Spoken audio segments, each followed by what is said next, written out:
We got any elected officials here this morning? Okay. Ken Thigpen, would you open us up with prayer this morning, John? Please. Thank God. Let us pray. Dear Lord, thank you for this day that you've made for us. Thank you for this meeting today. Please let all of us have our opinions, but understand that this is still a work in progress. Pray for the men on this committee. I know that some of these decisions are very hard, but pray that they will make them in the right way. Pray you forgive us all for our sins. In Christ's name, amen. Thank you very much. Okay. We're gonna have to add a line item between 5 and 6. Blake to give us so I'm gonna need a motion to approve it, to add the memorandum from the Army. I make a motion to amend the agenda to add the MOA for, I have a second. All in favor? So be it. All righty. Anybody want to hear the minutes from last month? Okay. Motion approved then. So moved. Second. All in favor? Okay.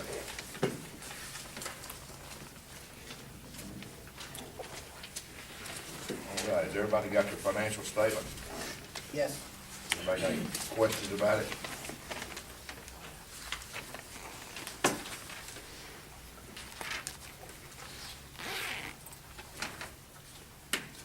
I make the motion to approve the financial statement. All in favor? Aye. Okay. All right, construction update, Joseph. Good morning, everybody. Good morning, Joseph. No new progress to report on the safety overrun project. We're literally just waiting for grass to grow. Widening project, we are complete with concrete and joint sealing. We're also complete with striping. We're about halfway done with the electrical work and halfway done with the shoulder grading. We anticipate another couple weeks on the shoulder grading and maybe 3 to 4 weeks on the electrical work, and we should be complete with that project. No new updates on our fire station. Any questions about any of those projects? Sorry, When you said the wiring, you talking about the lighting? Yes, sir, the edge lighting. Okay. That's 3 weeks off? They're saying 3 to 4 weeks, depending on what they can get done in those conditions. Maybe I don't know if you can answer this, but Blake, does this affect our ILS at all? No, sir, does not affect the ILS. All the lighting work that's being done is on the north side of the Playville taxiway. ILS critical area is off the southeastern corner of the airport, so we don't have any men or equipment operating in that area at all, so ILS is not affecting anyone. So total completion 3 weeks, 3 to 4 weeks. 3 to 4 weeks. Okay. We're hoping to get maybe part of the parallel taxiway open sooner. And I'm working with them to get a schedule together to do that. It's all dependent on a lot of different factors, including weather. We don't need it today. No. That many birds are flying today. Okay, anybody got any questions for Joseph? All right, thank you very much, Joe. You're welcome. Appreciate you. All righty, Blake. Calvin, I just noticed somehow I managed to leave the FBO FBO. report off, so if you want to, do you need a motion to add that into the agenda as well? Okay, but inadvertently, the FBO report got left off, so we're gonna need a motion to approve that. And a vote. Make a motion we add to it. Second. All in favor? Aye. Okay, Joe, you ready? Yes, sir. Good morning, everyone. We had a great month last month, despite having obviously the nasty weather that we had. Great news, we filled the 60 by 60 with the King Air 200 that is moving from a neighboring airport. They are a chartering business, so they will be flying out of our field from now on. Sales were up 24.9% from January. So February sales were up. Part of that was because of the purchasing of fuel from that King Air aircraft. We had 7 days of unflyable general aviation aircraft weather. Cessnas, Pipers, anything along those lines were unable to fly last month. We averaged 2.38 transactions per day. Last month, during business hours, we had 75 takeoffs, 76 landings, 140 touch and goes and 21 visitors to the ramp, meaning they actually parked the plane outside the building, came inside, used the facilities, then left. And we have no new air nav comments. Okay. So, in your opinion, what's going on with the National Guard? I mean, I'm confused. Well, it appears we have some citizens who, the only operations that Paulding Jet Center or Paulding Airport held with the National Guard was the parachuting operations, okay? 1 week a year, we would do the Bambi bucket training, but that was few and far between. So the parachuting operations would be held, the airport would be noted by Blake or Cary, and they would do their parachuting operations from 1,500 feet AGL. Okay, basically, they'd come in, pick up their parachuters, go back up at 1,500 feet, they'd fly a circuit around the pattern, about 3 miles out, they'd come straight in, down 3-1, and they'd drop the parachuters. They'd circle around and land once all the parachuters are on the ground. That is the only operation that has ever happened that we were in control of, okay? If they flew after 6 o'clock at night, they would be following by FAA regulations and guidelines, and they were just flying on their own time. Okay, we had no idea what was going on, we're not here, we don't control the airport. Well, there's a sign back there that says that let them do it over Calvin's airstrip, which I'm fine with that too. Oh, But the Cobb County, we live on this side of Cobb County where there's a lot of traffic from the military constantly flying over. And my hat's just off to all of them do training, because they're our first line of defense in this state of Georgia, so we appreciate them coming out here, and we continue to hope they do come, so. Thank you very much, Joe. You're welcome, sir. All righty. All right, Blake, you ready for that? Yep. FAA visit? We had an FAA site visit 2 weeks ago. They came out to take a look at the construction that has been completed off the end of runway 31, the safety area. Came out to take a look at the construction that's underway on the parallel taxiway. They also came out to set and talk about the environmental assessment that we are getting started. So it was a good meeting. Couple of announcements that I could share with you from that meeting. One, which I think you already knew, back at the end of last year, the end of 2013, Scott Serrett, who was the head of the Atlanta District Office, retired. So Scott had been a longtime friend. Scott was basically the man at FAA who basically got us through constructing this airport. He was involved in the very first meeting we had with FAA in 2003 and was involved every single step along the way. So it was kind of sad to see Scott go because he had so much institutional knowledge about what we've done here and how it was done and how it was approved and all the funding and everything. However, his replacement is Mr. Larry Clark. Larry Clark has worked in the Atlanta District Office for over 15 years. He also has been involved in our airport pretty much ever since the beginning as well. Known Larry for, I guess, 12, 13 years. I've had a great relationship with him, and he's a big advocate of the airport. So good news that we have somebody that we know and have a relationship with to step into that role, because it is a very, very important role to our airport and to every airport in the state of Georgia. So that was good news. Also, wanted to let you know that the scope of the environmental assessment has been approved by the FAA. It is now being sent to Washington to be advertised in the Federal Register. So hopefully this week or next week we'll see that advertisement go out in the Federal Register. That was part of the settlement agreement from the lawsuit with the FAA, is that it would be advertised in the Federal Register. So that's in the process now.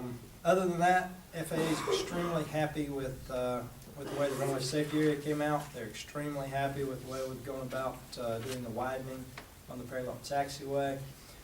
They seem to be impressed with everything that our engineers have done, everything our contractors done, and everything that we've done to try to keep the airport operating as safely as possible while we have all this work going on. So, very, very good meeting, great feedback, and again, it's good to have Larry Clark stepping into that position and replacing Scott Serrett. That's a big thing for us. It's very, very, very good for us. Like, was there anything that they said that we need to do that wasn't being done right? Nothing that I can think of off the top of my head. They were a little bit concerned about the area down off the west end where our taxiway extension is gonna go. As all of you know, we stopped work on the taxiway extension back in January due to the settlement with FAA on that lawsuit. So they were concerned about some potential erosion issues down there. When we stopped work, we stopped. We didn't do anything. We left it as is the day that we gave the contractor the order to get his equipment off of there. So we haven't done erosion control down there. We really haven't done much of anything down there. So they did want us to go back in there and shore up the shoulders and make sure that we get some grass down and just make sure that is shored up, so that we don't have any damage between now and the time that we do eventually get that work started back and completed, so. It's only a slight corrective action. Yeah, it's really minor, but it's a small problem that could turn into a big problem if we don't address it, so they did want us to go ahead and take care of that, so. That was good. They were proactive enough to identify that and ask us to go ahead and take care of it, which we're happy to do. Just didn't want to do it without direction from the FAA to do it. So we're in good shape. Mike, one quick question here. What in the world did that have to do with stopping the construction of our fire department? The FAA's interpretation of the settlement, and the settlement was done by attorneys in Washington in the headquarters of the FAA. So the local office is trying to interpret what that settlement meant because they weren't involved in the settlement, so to speak.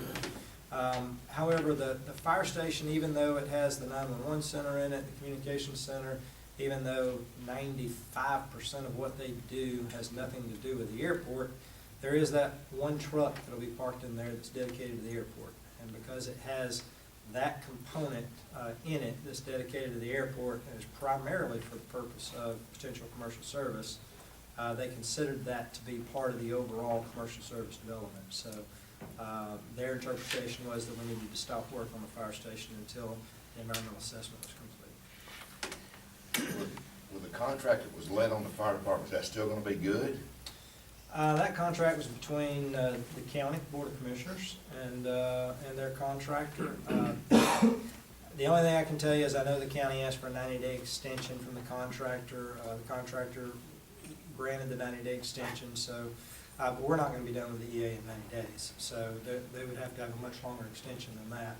Whether or not the county and the contractor can keep that contract intact that long, I don't know. That's a question for probably Jason Phillips or someone over at the county. Okay, Blake, Army memorandum. Okay.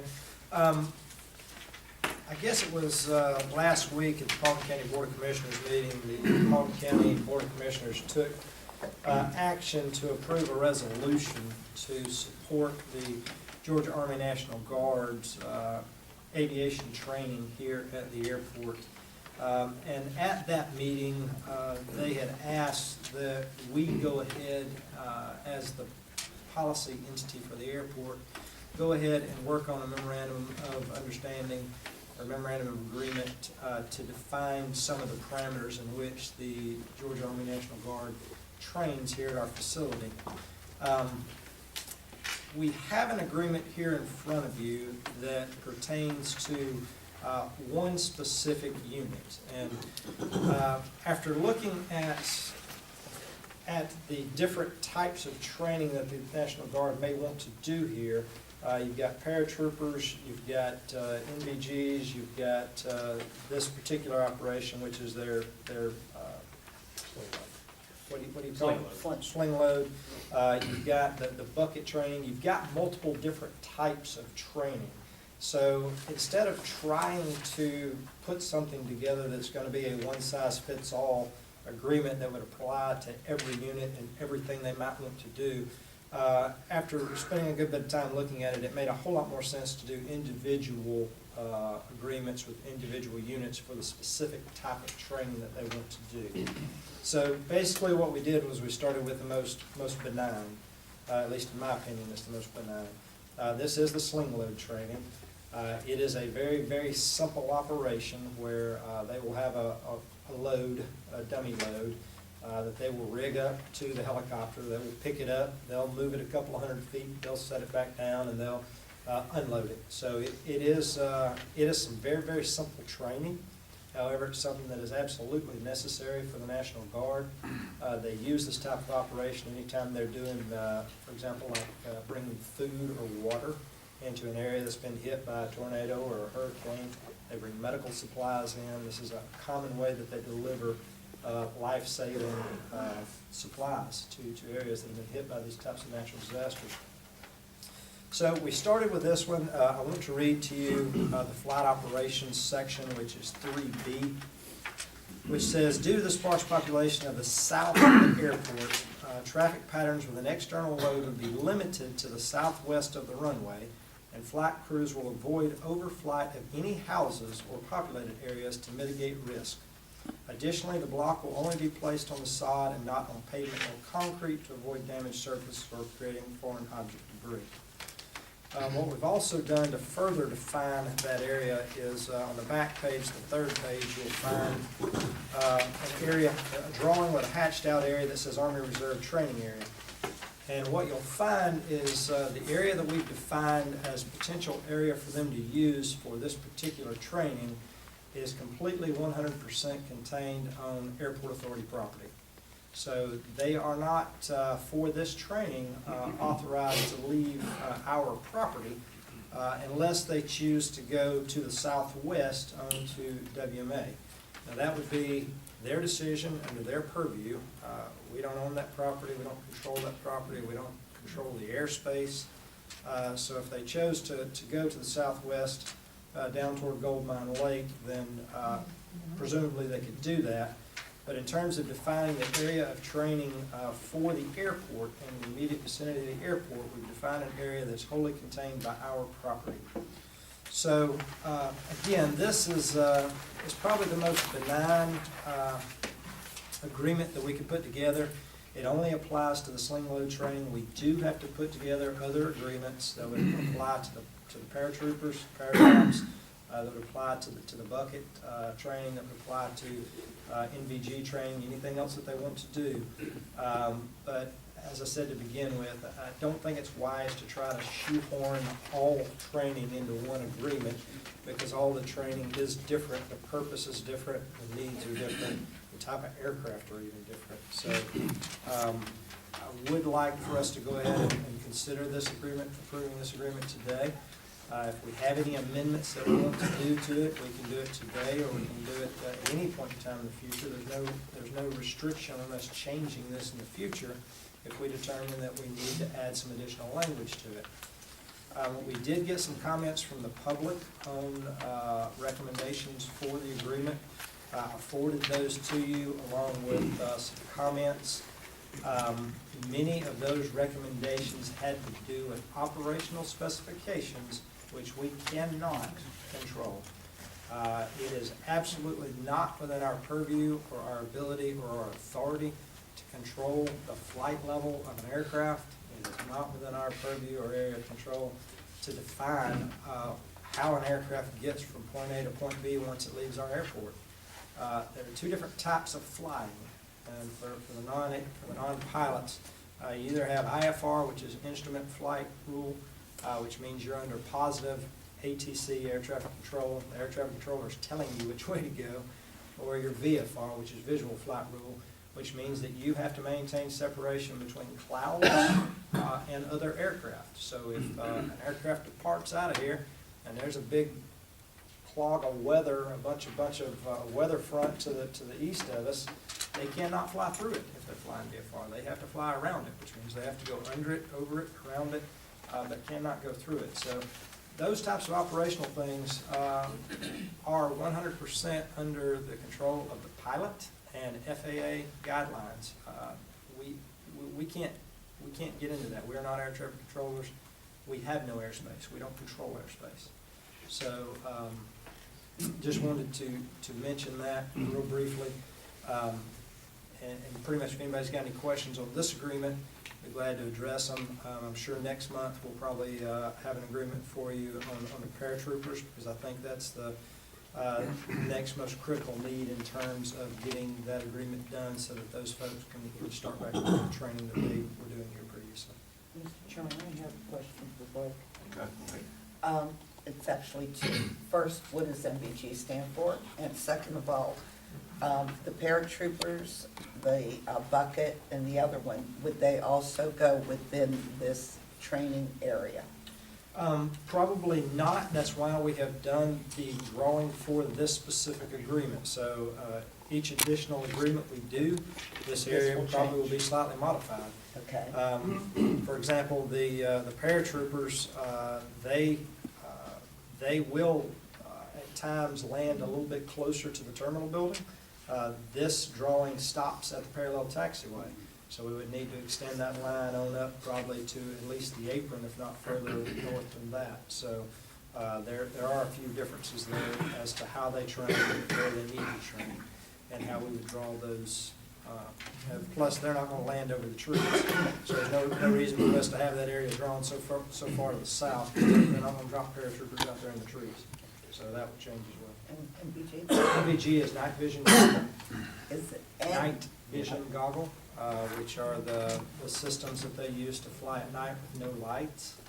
There's a fair amount of that training that's done right now without any agreement in place whatsoever, and that's what Joe was referring to, is that we know there's night vision goggle work that goes on out here, that's being done, but we don't have any agreement in place that says where they'll train, when they'll train, how they'll train, or anything else. So that needs to be put into place, and that will actually, I think, resolve a lot of the problems that some of the public has been having with the training that's being done. But without an agreement in place, it's been completely out of our control. So putting the agreement in place is a good idea, and I think will resolve most of the problems that we've seen.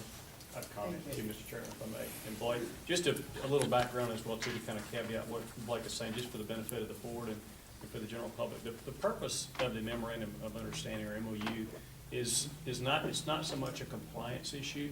It's an opportunity for us to work with a particular operation to mitigate risk to the best of our ability. That's really what it is. The compliance, the tier for compliance, like Blake says, starts at the FAA level. So it starts at the federal level, not way down here at the local level. But so it starts at the federal level. For a military unit, their military operating regulations are their own rules and regulations. They follow those for federal law. 90+% of the time, those regulations are in concert with the federal aviation regulations for civilian flying. But it is their rules, and that's how they have to operate. They don't follow the FARs, they follow military ops, and because the reason for that is because what they do is very specific, and it doesn't necessarily marry up very well with the FARs. So they follow their own military rules. All we ask them to do is consider us as a civilian airport, and please, and we've been working with the unit since '09.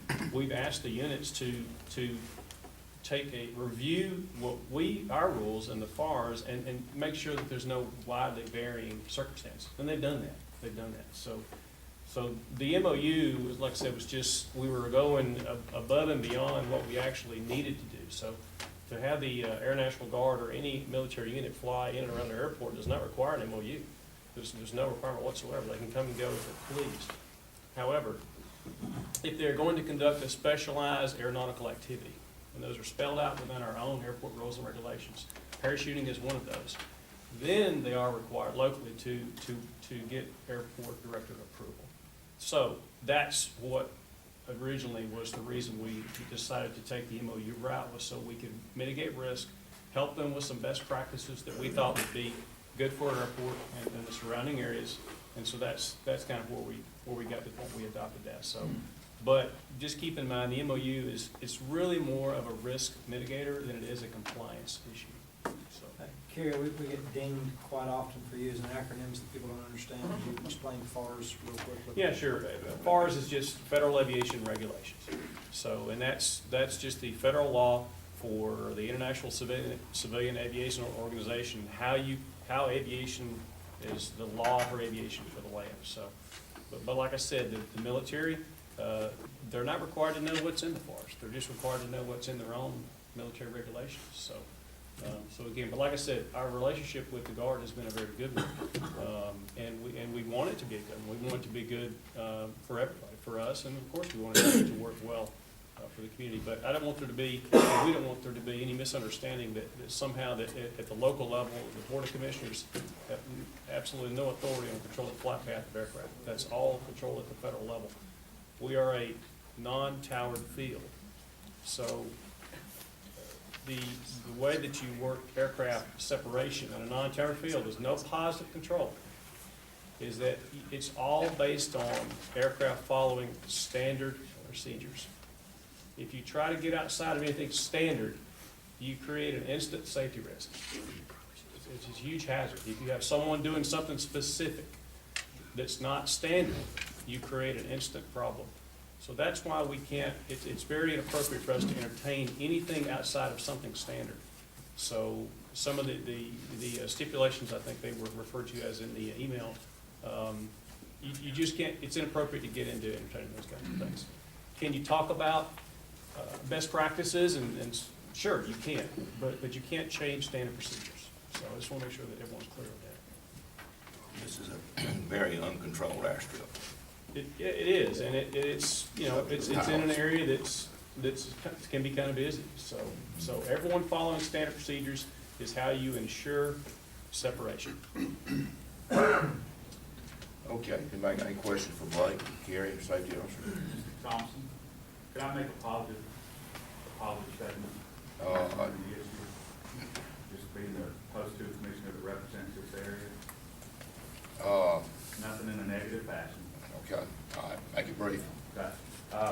Real quick, number one, I don't think that any of our citizens in the area or in the county are opposed to the National Guard and people training and doing what they need to do. It's been several years that the citizens have called and tried to get some relief on some things that have happened. And I have actually known of several incidents where a helicopter has actually went up and down a driveway while people were there, actually hovered over a swimming pool, and actually have a film of water coming up out of that pool. The helicopter was so low, right out here. And so the citizens have tried to go through Blake and go through the right channels to take care of this issue. And so I appreciate y'all addressing some of this, and I understand, Kerry, exactly where you're coming from. The Board of Commissioners did the resolution the other day to say, hey, we haven't told, none of us have said, hey, don't come out here. However, there's something going on, and what I think's happened is the citizens have finally called in and they've talked about the complaints that they've had, and now, basically, the National Guard has made a decision. There hasn't been any elected official that's done that, but I'm not getting the right, correct answers from some people about the phone call, whether it was from an elected official or whether it was from somebody who it was in the National Guard that has asked this to be stopped.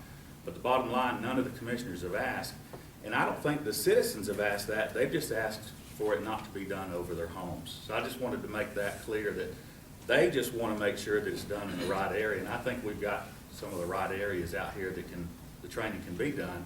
I think we just got to make sure that the National Guard's respectful to our citizens. And I think hopefully that's what you guys want too. Absolutely. And so I understand we don't have the power to tell them, okay? But the bottom line is, the citizens have addressed this for years. And it is time that we do something about it. And evidently, the citizens got to the National Guard and they made their own decision. But it wasn't anything done by one of the commissioners or any elected official that I know of.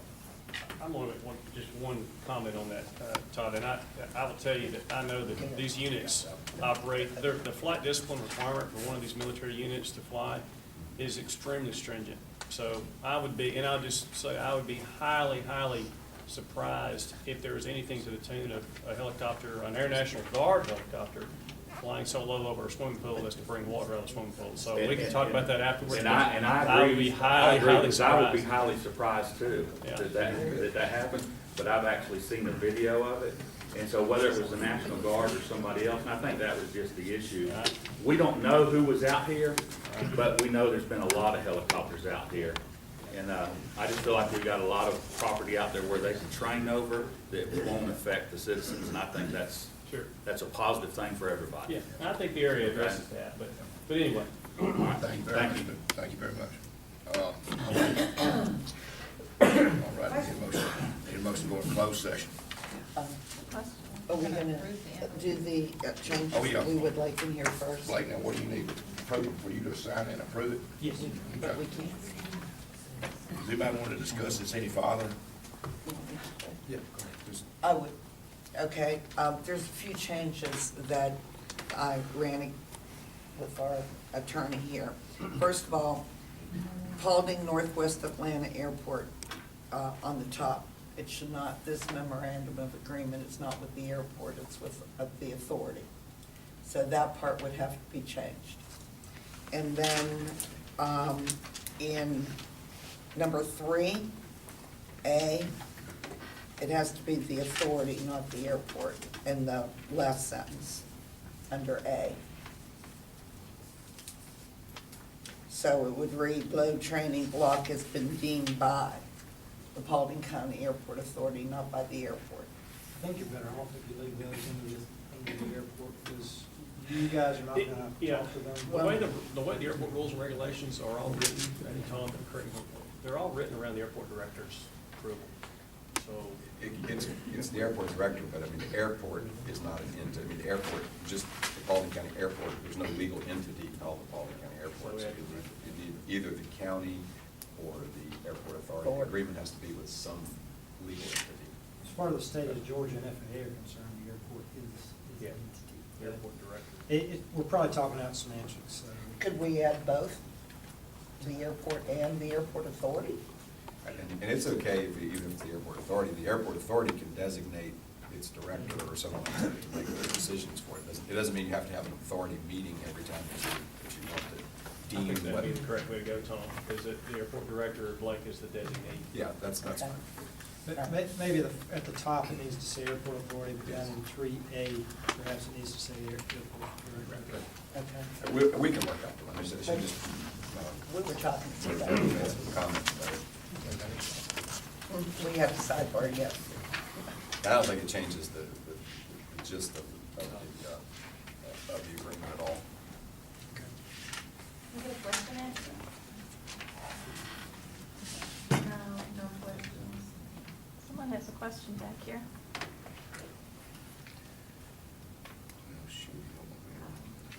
Okay. The etched out area for the sling load operation, does that have to go as far southeast as it does? Can it be cut a little short so it doesn't disturb the people at the southeast end of the runway? I can answer that.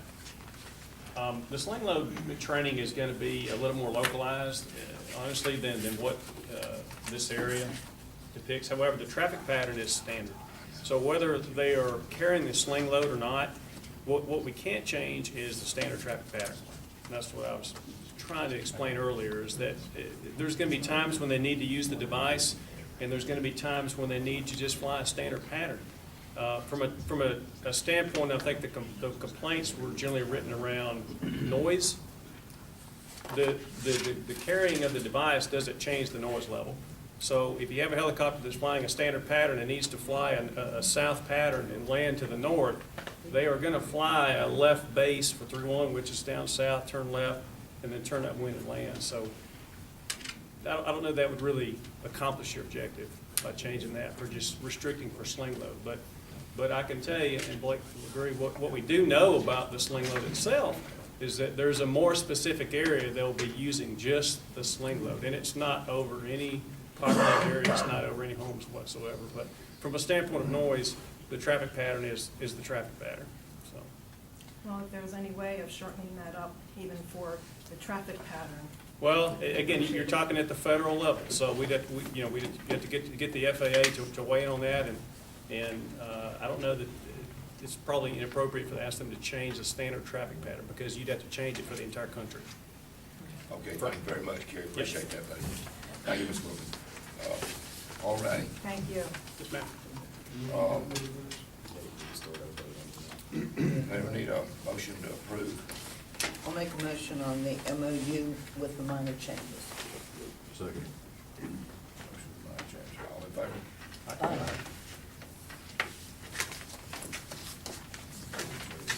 All right, let's go to closed session, need a motion to closed session, discuss the litigation. All in favor? Aye.